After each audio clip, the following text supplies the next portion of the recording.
సంగారెడ్డి పట్టణంలోని 21వ వార్డులో ప్రజా పాలన, ప్రగతి ప్రణాళికలో భాగంగా జిల్లా పోలీస్ శాఖ మరియు 21వ వార్డు కౌన్సిలర్ తోపాజీ వీణ హరీష్ ఆధ్వర్యంలో ట్రాఫిక్ నియమాలు, రోడ్డు ప్రమాదాల నివారణపై అవగాహన కార్యక్రమం నిర్వహించారు. ఈ కార్యక్రమం ఏప్రిల్ 13 నుండి 18 వరకు కొనసాగనుంది. ఈ సందర్భంగా 21వ వార్డు కౌన్సిలర్ తోపాజీ వీణ హరీష్, సంగారెడ్డి పట్టణ సిఐ పాల్గొని ప్రజలకు ట్రాఫిక్ నియమాల ప్రాముఖ్యతను వివరించారు.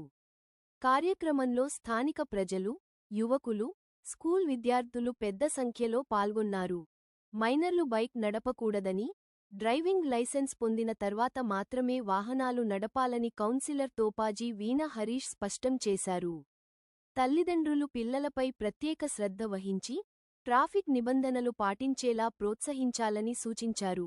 రోడ్డు ప్రమాదాలను నివారించేందుకు పాటించాల్సిన జాగ్రత్తలు, ట్రాఫిక్ నియమాల అమలు, హెల్మెట్ వినియోగం, సీట్బెల్ట్ ధరించడం, మద్యం సేవించి వాహనం నడపకూడదనే విషయాలపై సిఐ అవగాహన కల్పించారు. మీకోసం మీ కుటుంబం ఎదురుచూస్తోంది. సురక్షితంగా ఉండండి అని ప్రజలకు హృదయపూర్వక సందేశం ఇచ్చారు. ఈ కార్యక్రమం ద్వారా ప్రజల్లో భద్రతపై అవగాహన పెంపొందించడం, రోడ్డు ప్రమాదాలను తగ్గించడం ప్రధాన లక్ష్యమని నిర్వాహకులు తెలిపారు.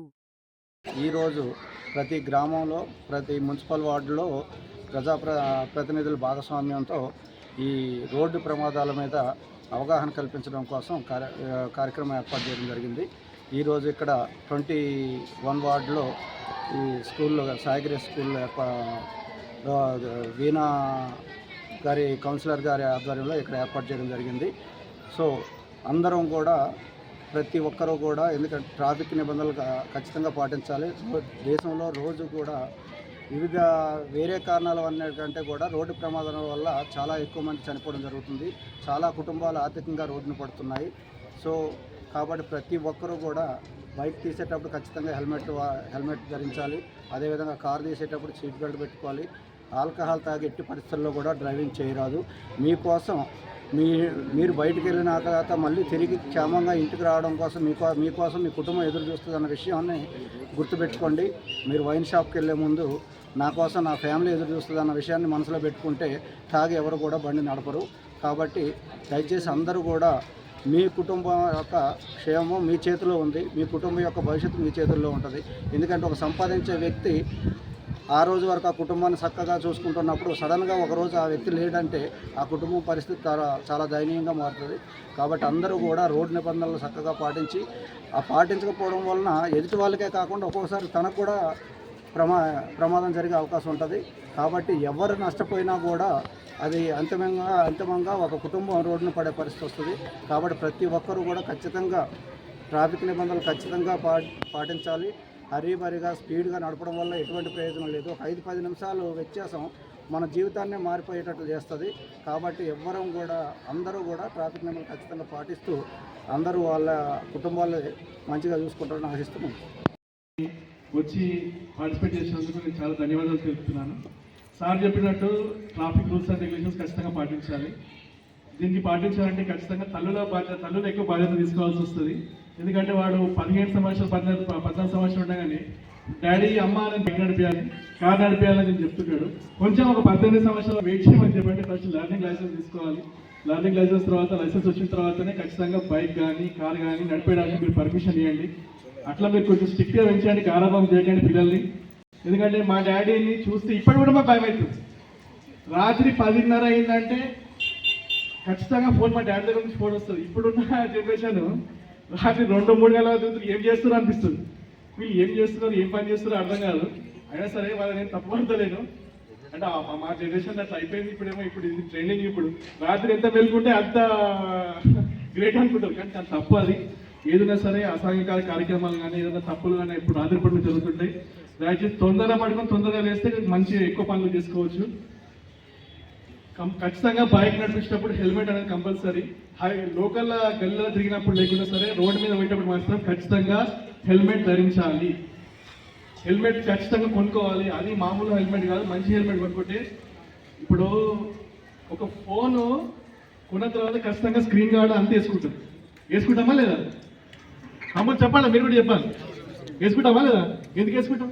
అరే 20,000 పెట్టినాం, 30,000 పెట్టినాం, 1,00,000 పెట్టినాం, మరి పలిగిపోతాను అనుకుంటాం. దేవుడు ఇచ్చిన అవయవం ఇది లేకపోతే ఏముండదు. ఇక నెత్తి కలిగిందంటే close, brain hemorrhage, brain damage చనిపోతారు. మనం చనిపోతే మనం పైన ఉంటాం, పైన ఏ లోకాలు ఉంటామో కానీ ఖచ్చితంగా బాధపడ్డది మాత్రం తల్లిదండ్రులు, భర్త, భార్య, వాళ్ళ పిల్లలు మాత్రం ఖచ్చితంగా వాళ్ళు సఫర్ అవుతారు. కాబట్టి ఖచ్చితంగా హెల్మెట్, మంచి క్వాలిటీ ఉన్న హెల్మెట్ కొనుక్కోండి. కార్లో పోయినప్పుడు ఖచ్చితంగా సీట్ బెల్ట్ కంపల్సరీ వేసుకోమని చెప్పాలి. మనం కూడా సీట్ బెల్ట్ ఖచ్చితంగా పెట్టుకోవాలి. Seat belt plus air bags ఉన్న కార్సే కొనుక్కోవాలి ఎవరు కొనుక్కున్నా సరే. ఏదో తక్కువ కాస్ట్ వచ్చింది అని చెప్పి మనం మామూలుగా కొనుక్కుంటే కూడా వేస్ట్. ఎందుకంటే ఫస్ట్ మన సేఫ్టీ, మనిషి ప్రాణం కన్నా ఏది కూడా విలువైంది కాదు. అది మీరు అందరూ కూడా ఆలోచించుకోవాలి. ఇంకొకటి, మద్యపానం తాగడం అనేది అది ఎవరి ఇష్టం వాళ్ళది. అయినా సరే ఇంట్లో కూర్చొని తాగితే ఎవరికి ఇబ్బంది ఉంటుంది. ముంగట ఇక తాగిన తర్వాత ఎవరికి వాళ్ళ హీరోలు అయిపోతుంది. కాబట్టి ఇక రోడ్డు మీద పోయిన తర్వాత 100, 120, 140, 160 స్పీడ్లో ఎవరి స్పీడ్ పోతే అంత మంచి అనుకుంటారు. కానీ ఇక దాని తర్వాత కంట్రోల్ కాక ఎన్నో యాక్సిడెంట్స్ అయ్యి ఎంతో మంది జీవితాలు రోడ్డు పాలు అవుతాయి. కాబట్టి అది కూడా కొంచెం దృష్టిలో పెట్టిన తమ్ముళ్ళు, అమ్మాయిలు చెప్పిన మాట ఖచ్చితంగా ఇనుండి, ఇంటనే మనం బాగుపడతాం, లేకపోతే లేదు. అర్థమైందా అమ్మా? ఫోనా అందరూ అప్లై చేయండి. ఇక్కడ వార్డ్ ఆఫీసర్ ఉన్నాడు, వార్డ్ ఆఫీసర్ కూడా ఇవ్వచ్చు. లేదంటే మా ఇంటికి వచ్చి మా కూడా ఇవ్వచ్చు. అప్లై చేసిన తర్వాత మేము అది ఫాలోఅప్ చేస్తాము. ఇంతకుముందు మీటింగ్లో చెప్పిన విధంగా మాతో అప్రోచ్ కాని వాళ్ళు మన డ్వాక్రా గ్రూప్ ఆర్పీ గారు ఉన్నారు, కృష్ణ కానీ ప్లస్ మాధవ్ కానీ వాళ్ళకు కూడా ఇవ్వచ్చు. మీరు ఇస్తే వాళ్ళు మాకు ఇస్తాం, మేము అది ఫాలోఅప్ చేస్తాం. ఖచ్చితంగా కాక మీరు ఎక్స్ట్రా రెస్పాన్సిబిలిటీ తీసుకొని కొంచెం, ఎందుకంటే మీకున్నంత రీచ్ అవుట్ మాకు ఉండదు మీతో. ఎందుకంటే మీ దగ్గర మెంబర్స్ ఉన్నారు కాబట్టి చెప్తున్నా. వాళ్ళకి ఏ గవర్నమెంట్ స్కీమ్స్ ఉన్నా సరే మీరు అప్లై చేసి మాకు అక్నాలెడ్జ్మెంట్ కార్డు ఇచ్చేస్తే నేను ఫాలోఅప్ చేస్తాను. దాంట్లో ఎంతమంది ఎవరైతే నిజంగా ఎలిజిబుల్ ఉన్నారో వాళ్ళకి ఖచ్చితంగా నేను గవర్నమెంట్ స్కీమ్స్ ఖచ్చితంగా లబ్ధి పొందేటట్టే చేస్తాను. ఒకవేళ ఎలిజిబుల్ కాకపోతే ఏం చేయలేదు. కానీ అయినా సరే నేను నా వంతు ప్రయత్నం, నేను మా టీజేసీ చైర్మన్ నిర్మలా జగ్గారెడ్డి గారు కానీ ప్లస్ మా జగ్గారెడ్డి సార్ సహకారంతో ఖచ్చితంగా అన్ని స్కీమ్స్ కూడా 21st వార్డులో ఇంప్లిమెంటేషన్ ట్రై చేస్తా. లాస్ట్ టైం మీరు చెప్పినట్టు ఈ డ్వాక్రా భవనాన్ని ప్లస్ అట్లనే మన బస్సు దవాఖాన గురించి అడిగిండ్రు. నా టర్మ్ అయిపోయేటప్పుడు ఖచ్చితంగా గవర్నమెంట్ జాగా లేకున్నా సరే ఈ రెండిట్లో ఒకటైతే నా సొంతంగా నా డబ్బుతోని ఒకటి ప్రైవేట్ జాగా కొని అది నేను గవర్నమెంట్కి ఇచ్చేస్తాను. అదే అదే డ్వాక్రా గ్రూప్ అంగన్వాడీ. చాలా థ్యాంక్ యూ. పిల్లలు అందరూ వచ్చిండ్రు. నేను ఎవరైనా చెప్పినా అందరూ వచ్చారు. చాలా థ్యాంక్ యూ. సార్ చెప్పిండు, హరీష్ చెప్పిండు, పిల్లలు మీరే today's kids are tomorrow's future. బండి అసలు నడపద్దు, అమ్మ నాన్న చెప్పిన మాట వినాలి. పిల్లలు నడిపితే ఏమైపోతుందంటే తెలియదు మనకి, అలవాటు అయిపోతుంది. అట్లా నేను వెళ్ళినా కదా అనుకుంటాను. అందుకే చెప్తున్నా, మీరు మిమ్మల్ని పిలిచింది కూడా అందుకే. రోడ్ సేఫ్టీ చాలా ఇంపార్టెంట్. బైక్ నడపద్దు, 18 years తర్వాతనే నడపాలి. లైసెన్స్ తెచ్చుకోవాలి, నడపాలి. ఇంకా తర్వాత మీ అందరికి తెలిసిందే, రాత్రిలో తిరగకండి, మంచిగా పడుకోండి, పొద్దున పనులు చేసుకోండి. సేఫ్టీ, రోడ్ సేఫ్టీస్ పాటించండి. హెల్మెట్ ఖచ్చితం అందరికీ. మీ గురించి మీ మమ్మీ మీ డాడీ వెయిట్ చేస్తుంటారు ఇంట్లో. మా ఇంట్లో మా పిల్లలు ఒక 5 నిమిషాలు లేట్ వస్తేనే 10 సార్లు ఫోన్ చేస్తాం మేము. సో అందరూ జాగ్రత్తగా రాత్రిళ్ళు తిరగొద్దు, పడుకోవాలి. పొద్దున్న 4 o'clock లేవండి, 4కి లేచి వాకింగ్ చేయండి, హెల్మెట్ పెట్టుకొని బైక్ నడిపేయండి. సరేనా? అందరు మమ్మీ డాడీ ఎవరు ఉంటే వాళ్ళ ఇంట్లో మీకోసం వెయిట్ చేస్తుంటారు. మీకు చాలా వాల్యుబుల్. వాళ్ళకి 9 months కడుపులో మూసిగా అంటారు వాళ్ళు. సో మదర్ ఫాదర్కి ఉన్నంత ఎవరికి ఉండదు. వాళ్ళ మాట వినండి, వాళ్ళు చెప్పింది చేయండి. ఎందుకంటే ఈ జనరేషన్ అందరూ స్పోర్ట్స్ బైక్, స్పోర్ట్స్ కార్ కావాలి, స్పీడ్గా వెళ్ళాలి అనుకుంటారు. అందుకే చెప్తున్నా, సీట్ బెల్ట్ ఖచ్చితం, హెల్మెట్ ఖచ్చితం, రాత్రిలో తిరగకండి, అండ్ వ్యసనాలకి పోకండి. Thank you.